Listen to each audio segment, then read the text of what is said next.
네, 반갑습니다. 나의 주식 일기입니다. 자, 오늘의 영상, 한국 증시 또 대폭락.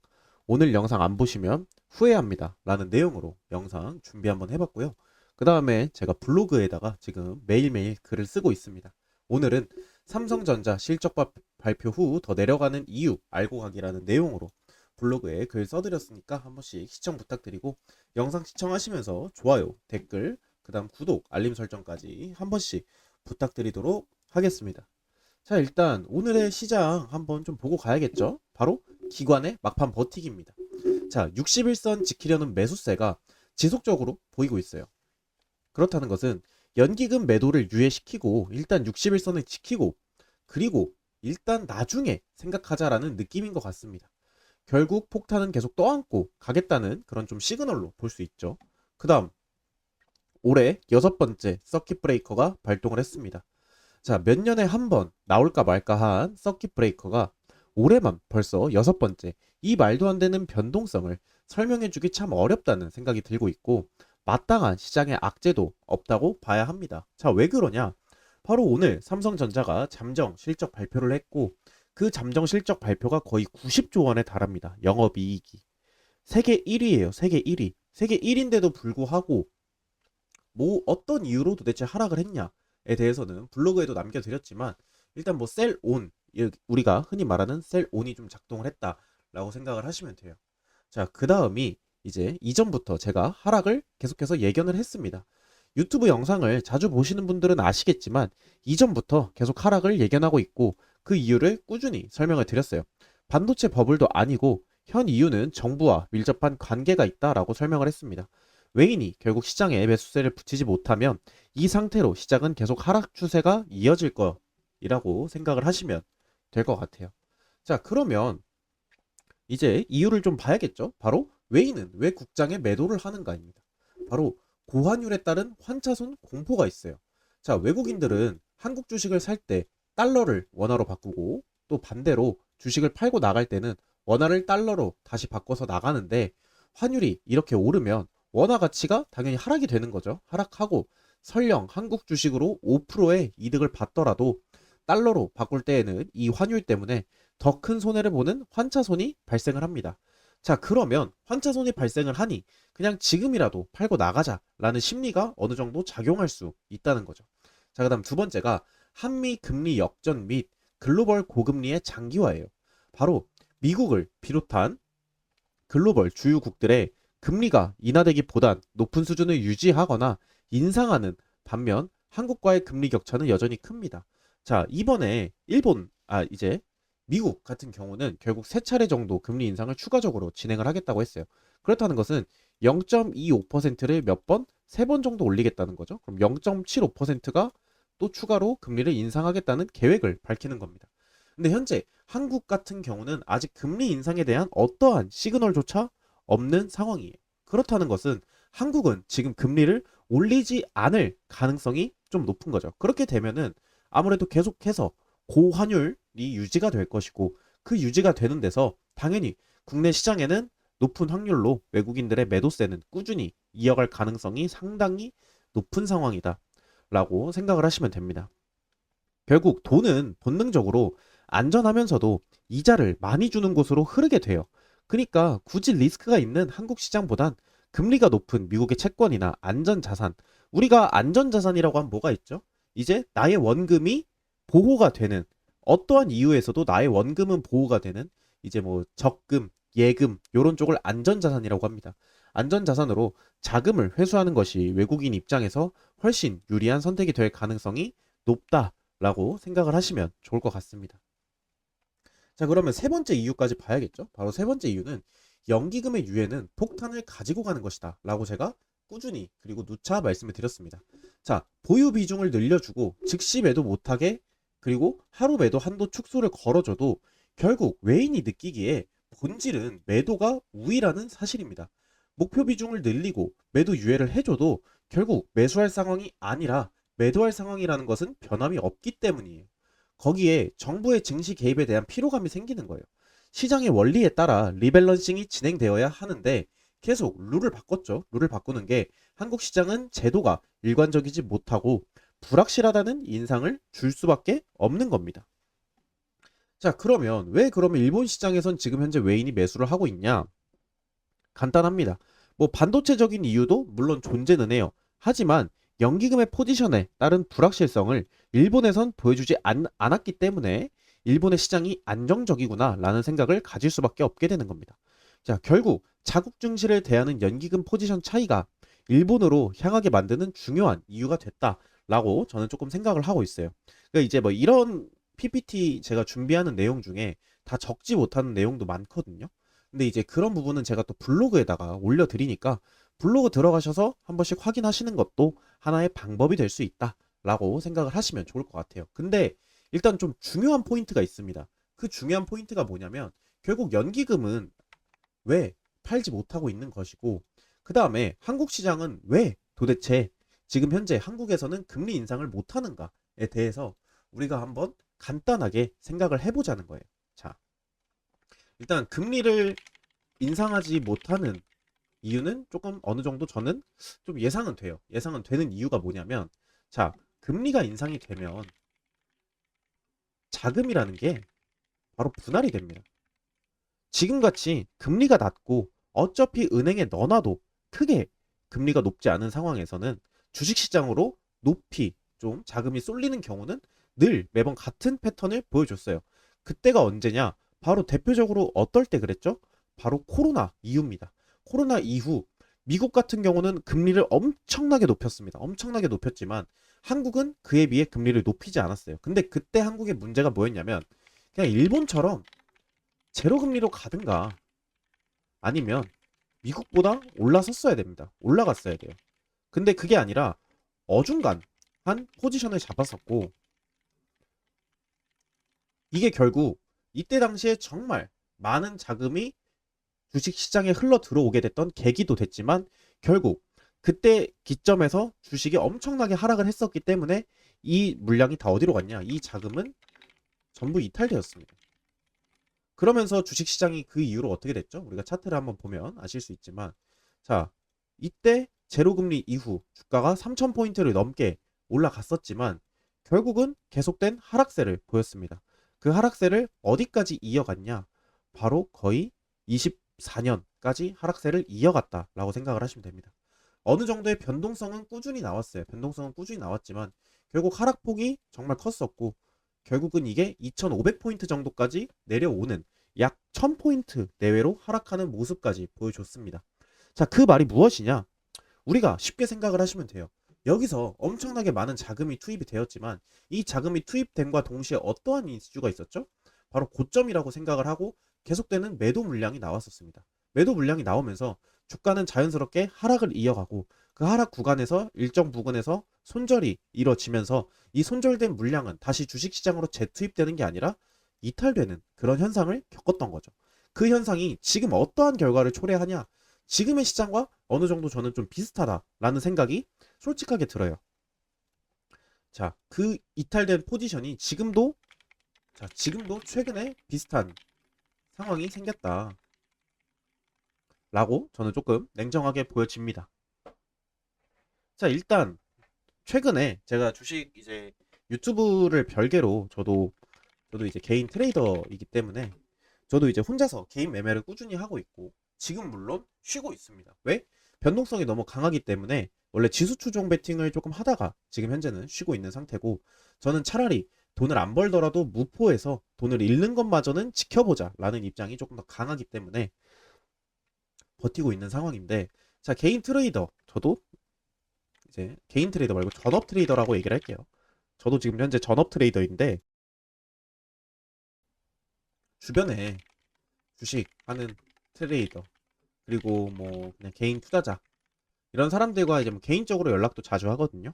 자주 하는데 들어보면 뭐 다 암담합니다. 자기 지인이 뭐 말 듣고 최근에 이제 젠스낭 방한 이슈로 돈 좀 벌었다더라. 그 사람들 지금 소식 몰라요. 왜?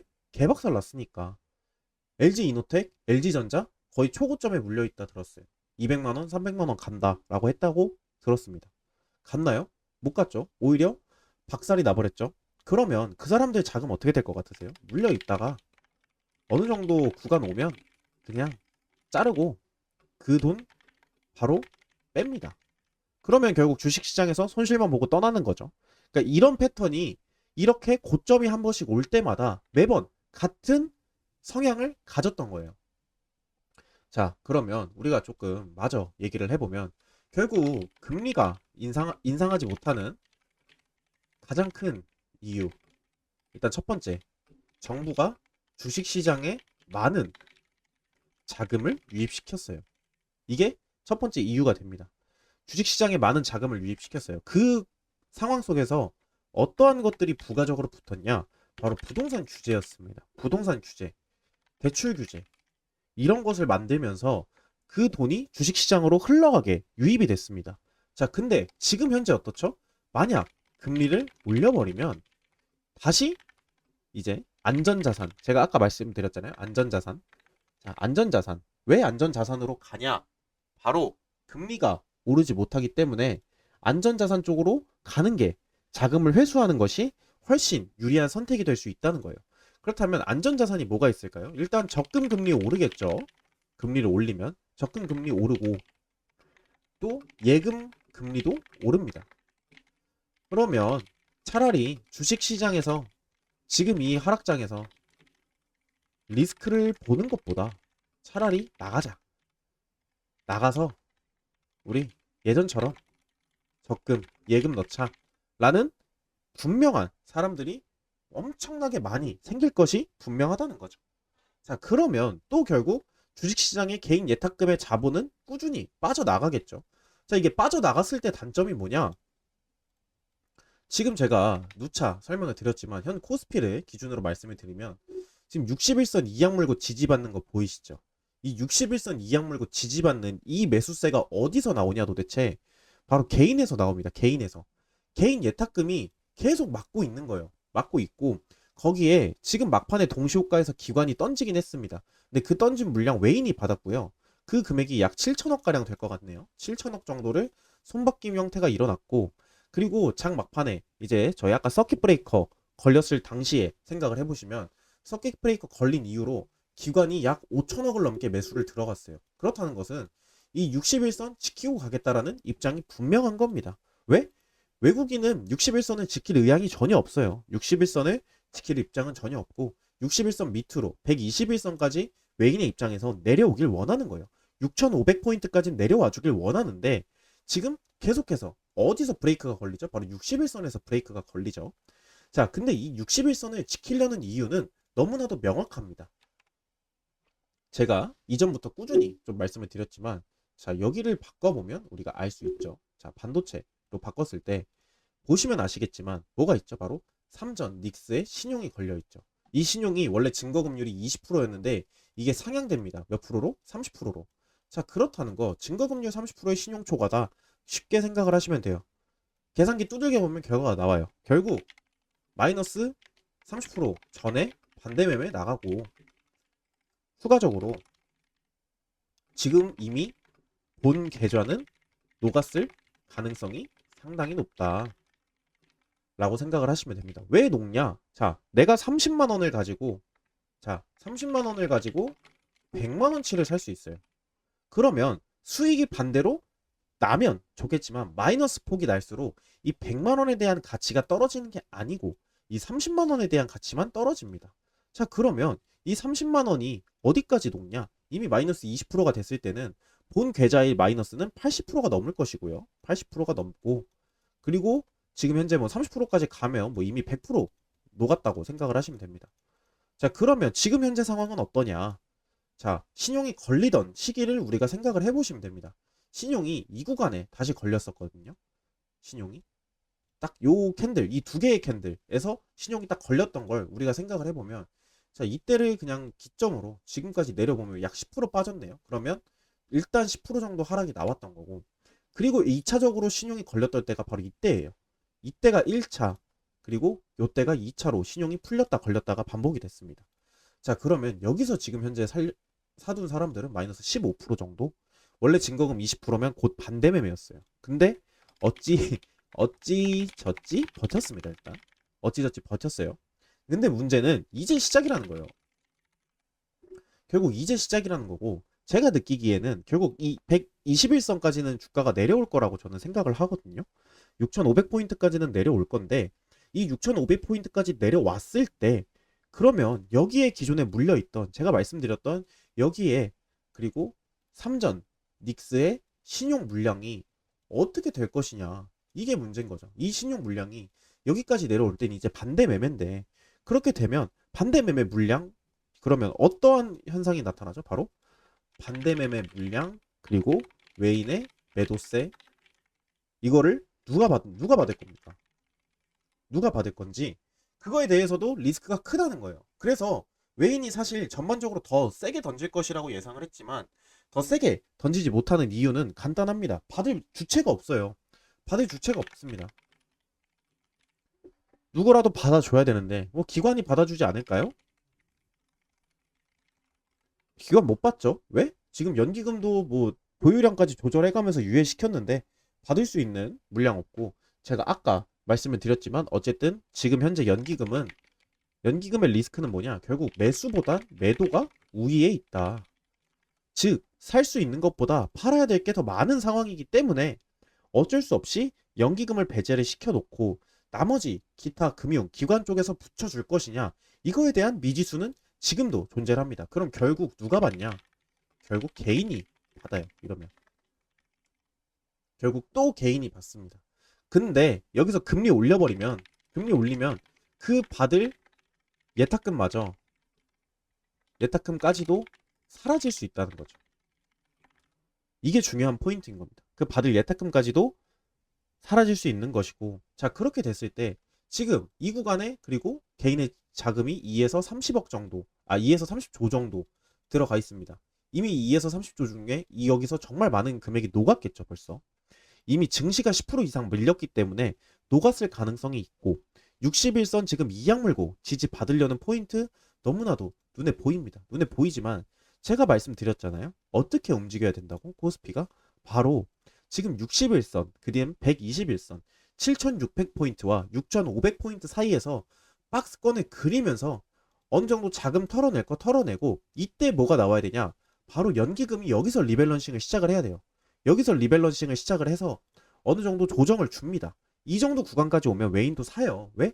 충분히 금리가 가격이 많이 낮아졌구나 라는 생각을 가질 수 있기 때문에 여기서 변동성을 그려주면서 어떠한 구간이 나오냐? 바로 연기금의 리밸런싱 끝, 연기금의 리밸런싱 끝, 그 다음 위에 이제 매물대 처리 과정, 이게 필요한 거죠.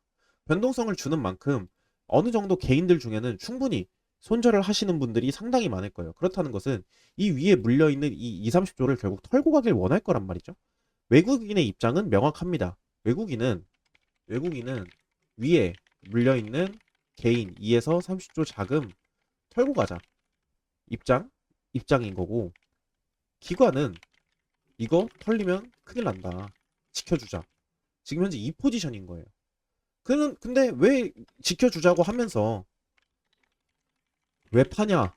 이거는 어쩔 수 없습니다. 보유 비중이라는 게 정해져 있기 때문에, 그 비중을 넘길 수 없기 때문에 어쩔 수 없이 눈물을 머금고 매도를 하고 있는 겁니다. 어느 정도 지켜주길 사실 원할 거예요. 지켜주고 있고, 그 다음 그게 정부의 선택이 될 수 있는 거고요. 자, 그러면 이 금액이 털려야 된다 혹은 말아야 된다는 우리 유튜브 구독자, 그 다음 시청자분들이 한번 생각을 해보세요. 저는 개인적인 저의 생각은, 저는 외국인의 손에 한 손에 들어주고 싶습니다. 왜 그러냐? 결국 시장을 끄는 건, 한국 시장은 외국인이 가장 큰 손입니다.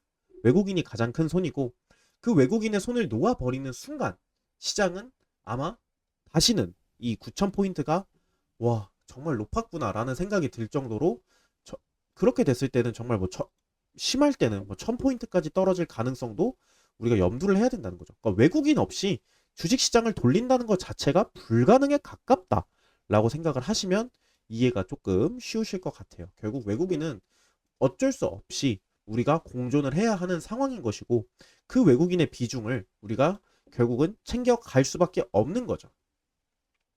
자, 그러면 지금 시장 충분히 어렵죠. 충분히 힘들고. 자, 그러면 어떻게 앞으로 대응을 해야 되냐? 앞으로 대응을 어떻게 해야 하냐? 자, 근데 일단 뭐 대응이랄 것도 없어요. 사실 저는 무조건 제가 저번 주 이제 이날 이 강하게 거의 9% 가량 폭락이 나왔던 이날부터 제가 어떤 얘기를 드렸었죠? 바로 현금화 작업해라 라고 말씀을 드렸습니다. 지금 코스피 종목들 삼전닉스에 수급 몰리니까 코스피 종목들 휘청휘청하죠. 자, 그럼 코스닥은요? 코스닥은 이미 올해를 기점으로 최저점을 찍고 있습니다. 자, 연봉으로 보면 이미 하락이 시작이 됐어요. 연봉으로 봤을 때도 이미 하락이 시작이 됐고, 결국 코스닥은 이제 더 이상 조금 약간 회생이 불가능한 수치까지 내려오지 않았나라고 저는 조금 생각을 하고 있습니다. 물론 이제 뭐 이 코스닥 같은 경우도 동일했어요. 뭐 2020년에 봤을 때 내려왔다가 정말 많이 내려왔다가 그리고 나서 꾸준히 쭉 올려줬죠. 올려줬지만 결국 또 어떠한 상황? 하락의 폭을 겪었습니다. 37%라는 하락을 겪었어요. 자, 근데 이때의 기간이 거의 반년을 넘게 30%가 넘게 빠진 것과 지금은 어떻죠? 거의 몇 달 새, 한두 달 새? 네. 5월부터 시작된 하락이 지금 7월 초잖아요. 두 달 만에 34%가 빠진 것은 너무나도 차이가 크다는 거죠. 저 때와 지금을 기준으로 보기에는 좀 어렵지 않나? 라는 생각이 저는 솔직하게 듭니다. 자, 그러면 우리가 지금 코스피를 어떻게 해야 되냐? 코스피는 수급도 들어오잖아요. 뭐 외국인도 사고 기관도 요 정도면 뭐 거의 팔았다 보기도 어렵고 그다음 뭐 이제 국민성장 펀드도 들어오잖아요. 라고 생각을 하실 수 있는데 결국 그러려면 수급 불균형이 깨져야 합니다. 근데 깨지려면 뭐가 돼야 되냐? 바로 단일 종목 레버리지가 뭐 규제를 받던 혹은 혹은 폐지가 되던 둘 중 하나는 나와야 됩니다. 제가 어제 뭐라 그랬죠? 어제 지금 단일 종목 레버리지 ETF 증거금 1000만 원입니다. 1000만 원. 1000만 원을 5천만 원 혹은 1억까지 증거금 상향 조정 반드시 필요하다라고 했어요. 이것만 돼도 일단 코스닥으로 수급 많이 돌아올 거예요. 코스닥으로 수급 정말 많이 돌아올 건데 그러진 않잖아요. 문제는 결국 이미 생겨버린 것이고 이 생기는 걸 없던 걸 생기게 하는 것보다 생기는 게 없어지는 게 훨씬 어렵다는 거 우리 구독자 그리고 시청자분들도 다 아실 거라고 생각을 합니다. 자, 이거를 제가 뭐 여기다가 좀 비유하기를 그렇지만 우리가 아기를 가질 때를 생각을 해보면 없던 아기가 생기는 건 쉬워요. 그냥 이제 엄마와 아빠의 사랑이 가득하면 생기죠. 하지만 생긴 아이를 지우는 건 어려워요. 병원도 가야 되죠. 그 다음에 뭐 사회적 질타도 있었죠. 이전에 뭐 낙태법 같은 거 경우에는 이제 낙태가 자유롭지 못했죠. 이런 게 있기 때문에 결국 단일 종목 레버리지도 똑같다는 거예요. 없던 걸 만든 건 쉬웠지만 있던 걸 없애는 건 어렵다. 그래서 제가 생기기 전부터 이거 생기면 안 된다라고 말씀을 드렸던 거고 결국 지금 개인 투자자들 그리고 제 지인 주변 트레이더들 이제 중소형주 매매 안 합니다. 어디다가 지수 추종 아니면 단일 종목 레버리지 ETF 전부 다 하고 있어요. 그 말이 무엇이냐? 굳이 리스크를 가지고 중소형주를 가져가는 것보다 혹은 개별주를 매매를 하는 것보다 차라리 지수 추종이나 단일 종목 레버리지 ETF가 조금 더 쉽고 안정적이다라고 느끼는 거예요. 자, 우리가 봐도 알겠지만 자, 코스피 보면 알죠? 하루에 9%가 빠집니다. 하루에 9%가 빠져요. 뭐 또 막 5, 6%가 또 올라요. 또 막 5% 빠지고 뭐 예? 뭐 또 6, 7% 빠지고 또 막 5% 오르고 이 지수 추종하기 얼마나 좋아요? 여기다 레버리지 태워보세요. 오늘 기점으로 8% 빠졌었잖아요. 그럼 레버리지 16% 수익이에요. 그러면 끝나기 전에 한 7%대에서 매도하고 나왔다고 해도 거의 15% 수익입니다. 15%. 얼마나 쉽나요? 하루 만에 15%? 종목으로 따지면은 VI 한 번을 넘게 가야 되는 양을 그냥 쉽게 올려버리는 거예요. 자, 그리고 9%가 빠진 날 레버리지 몇 배 수익이었을까요? 바로 20% 수익이었습니다. 20%면 VI 두 번이에요. VI 두 번. 근데 그거보다 쉬운 게 지수 추종이라니까요. 그렇기 때문에 지금 주변 트레이더들 전부 다 단일 종목 아니면 지수 추종 레버리지 ETF를 전부 다 때리고 있는 상태인 겁니다. 자, 이쪽으로 수급이 자연스럽게 몰리죠. 몰리니까 코스닥 그리고 코스피 일부 종목들 다 죽어 나가는 거예요. 이거에 대해서 우리가 쉽게 생각을 하시면 됩니다. 지금 제가 막 이제 주변에 막 리딩방 이런 거 많이 보거든요. 뭐 어떻게 포트폴리오 종목을 가져가고 이런 거를 저는 이제 조금 보는데, 여기 뭐 개판 났죠. 개판 났습니다. 뭐 종목 일단 전부 다 물렸고요. 그 다음에 그 물린 거 무시하고 신규 종목 편입도 개별주예요. 이러면 당연히 개인의 시드는 녹아 나갈 수밖에 없는 거죠. 근데 어쨌든 뭐 리딩방을 가입하시는 목적이나 그리고 리딩방을 이용하시는 분들은 왜 리딩방을 이용을 할까요? 바로 본인 판단이 본인의 판단으로 매매가 불가능하기 때문. 이 말이 무엇이냐? 저처럼 내가 종목을 골라서 매매를 하는 게 어려우니까 남에게 돈을 주고 도움을 받는 것이죠. 이게 중요한 포인트인 겁니다. 남에게 돈을 주고 도움을 받는 것. 이게 조금 중요한 포인트인 것이고, 결국 시장의 돈은 우리가 지켜야 돼요. 우리가 지켜내는 것이고. 자, 그리고 꼭 중요한 게 지금 추매 타이밍 절대 아닙니다. 지금 추매 타이밍 절대 아니고, 지금은 무슨 타이밍이다? 제가 계속 말씀드리지만 현금화 플러스 관망의 장이다. 지금 현재는 추매를 하거나 신규 종목을 편입할 타이밍은 아니라는 거예요. 왜 그렇게 생각을 하냐? 제가 말씀을 드렸지만 결국 시장은 121선까지 외국인들이 원하는 대로 121선 6,500포인트까지는 무조건적으로 밀릴 가능성이 높기 때문이에요. 만약에 6,500포인트 안 닿고 자 61선 지지 받았어요. 7,600포인트에서 10,000포인트 사냥 가면 좀 아쉬울 수 있죠. 근데 그 아쉬울 수 있는 게, 자 만약에 여기서 이 구간에 들어갔습니다. 들어갔다가 그대로 여기서 6,500포인트까지 빼버렸을 때, 이 또 여기서 6,500포인트에서 그러면 또 추매할 건가요? 추매하고 나면요? 다시 올라가겠죠, 주식은? 증시가 결국 올라갔다고 가정을 했을 때. 그럼 결국 또 본전에서 매도하겠죠? 그러면 이 그 기간 동안, 그 기간, 자, 여기서 변동성을 주면서 오르기 전까지 이 기간이 얼마나 걸릴지도 모르고, 이 기간 동안 도대체 본인은 그러면 손해를 얼마를 보는 거죠? 말이 안 되는 겁니다. 그렇기 때문에 제가 올라가면 올라가는 대로 그냥 두면 돼요. 아, 올라가네. 시장 올라가는구나. 자, 올라갔을 땐 그럼 무슨 생각을 해야 되냐? 자, 올라갔을 때는 이제 내 물렸던 개별주들 관리하는 거예요.